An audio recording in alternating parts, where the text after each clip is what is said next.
So, Lundy, when did you hear about him? When did you see his film for the first time? And when did you guys really start actively recruiting him? So, as Coach alluded to earlier, we found DJ a little bit late. And once we were able to establish contact, man, we fell in love with the young man. I mean, everything that he stands for, he comes from great stock in terms of his family. They really care about him. They've invested in him holistically.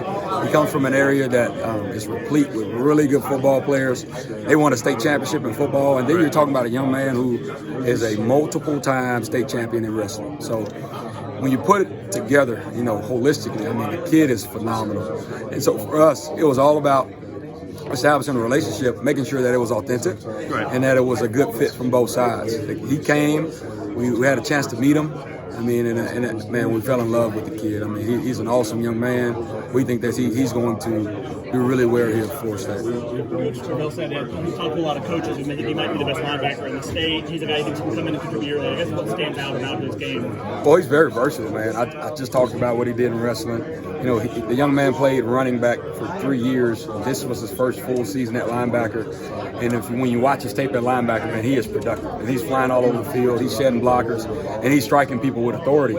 And so what that does for you as a football coach is that it excites you, because he's really just scratching the surface, but he's doing a lot of the things that mature linebackers do later in their careers, man. So we're pumped to have him. How much fun is it to wear the Florida State polo when you go start recruiting a kid? There aren't many schools where if you don't have a relationship, say 3 weeks before signing day, it's hard to get them to jump in the boat.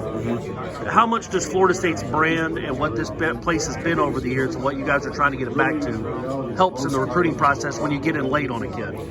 Obviously, I think and we all know that the Florida State brand is extremely unique and it's very special.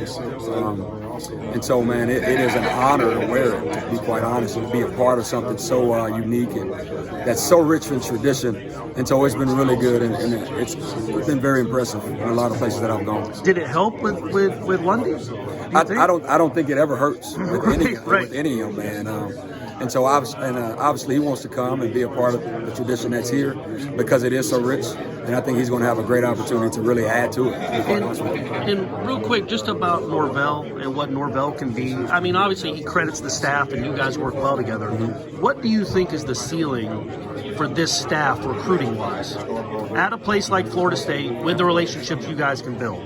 Well, I think what's important is to keep things in perspective, and for us, it's all about the work. And so what we're interested in is getting work done, meeting young men who fit us, who want to be a part of something special, who want to come and help us build. That's what we're all about. When it comes to ceiling and rankings and all that stuff, we're not necessarily interested in that. We want young men who want to work and who want to be a part of what we're trying to build.